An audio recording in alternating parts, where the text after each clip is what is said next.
Salut tout le monde, c'est Hugo et aujourd'hui je vais vous faire découvrir des raccourcis sur Windows que vous ne connaissez peut-être pas. Oula.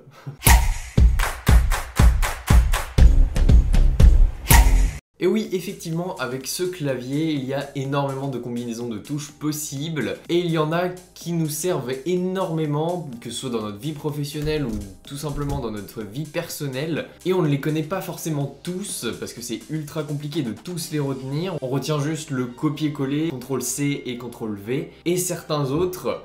Mais je vais vous faire découvrir certains que vous ne connaissiez peut-être pas. Donc le premier sur ce clavier, c'est le Alt-Tab. Le Alt-Tab va vous permettre de naviguer entre les applications ouvertes sur votre bureau. Par exemple, quand vous voulez passer d'une feuille Excel à un PowerPoint ou d'un Word à un Excel, vous avez juste à faire Alt-Tab et ensuite vous switcherez entre les deux applications très vite. Si vous maintenez Alt en même temps que vous faites Tab, vous pouvez sélectionner exactement l'application qu'il vous faut si vous en avez plusieurs d'ouvertes. La deuxième, c'est le Control Backspace, donc le Contrôle Supr.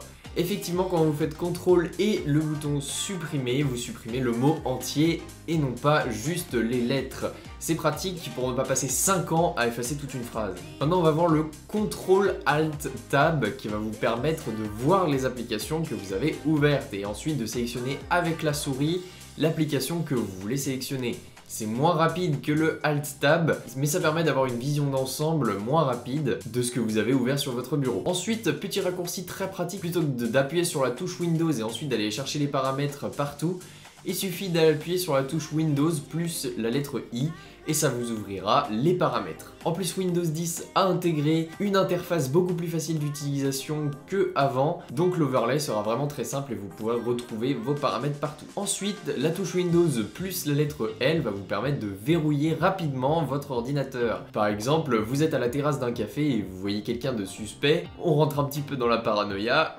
mais un petit Windows L pour verrouiller votre ordinateur fera de mal à personne si jamais vous vous faites voler ou si jamais vous suspectez quelque chose autour. Le Windows plus la lettre D va vous permettre de revenir au bureau. Effectivement, quelquefois on a des dossiers qui se trouvent sur notre bureau et on a trop de fenêtres ouvertes.